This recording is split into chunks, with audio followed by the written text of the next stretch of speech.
আনন্দলাল। এদের কি বলবেন? No guarantee, only guarantees 420।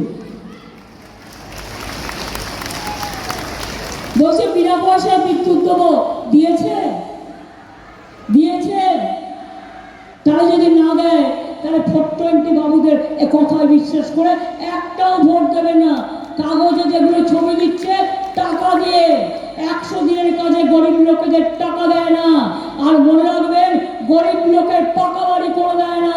সেই টাকা দিয়ে নিজেদের প্রচার করে ইউটিউবে, সোশ্যাল নেটওয়ার্কে, সংবাদ মাধ্যমে, রেডিওতে। লজ্জাও করে না। আমরা 100 দিনের টাকা দিয়েছি, আর 100 দিনের যারা জব কার্ড হোল্ডার তারা যাতে 50 দিনের কাজ পায় তার জন্য বছরে আমরা একটা প্রোগ্রাম চালু করেছি, সেটার নাম কর্মশ্রী। যারা জব কার্ড হোল্ডার কাজ করতে চান, বিডিও অফিসে গিয়ে বলবেন আমি কাজ করতে চাই।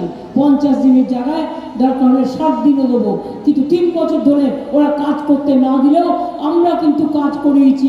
গত বছরেও 45 দিন কাজ হয়েছে। এই প্রোগ্রামটার নাম কর্মশ্রী। বাংলার বাড়ি আস্তে আস্তে আমরা করে দেবো। আমাদের টাকা দিচ্ছে না, টাকা আটকে রেখে দিচ্ছে, আর টাকা চাইলেই বলছে ওরা চুরি করেছে তাই টাকা দেয়নি। প্রমাণ দেখা চুরি করেছি। সবচেয়ে বড় চোর তো বিজেপি। দেশটাকে বিক্রি করে দিয়েছে, সব টাকা পকেটে পড়েছে, সব ইন্ডাস্ট্রি বিক্রি করে দিয়েছে, সব টাকা পকেটে পড়েছে। মোদি বাবু, তোমার টাকার দাম কত?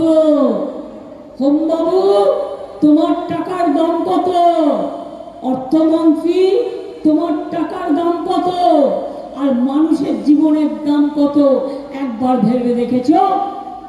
তাই জেনে রাখবেন, ডেসপারেট হয়ে চেষ্টা করছে মিথ্যে কথা বলে যাতে কোনো রকম ভোটে জেতা যায়।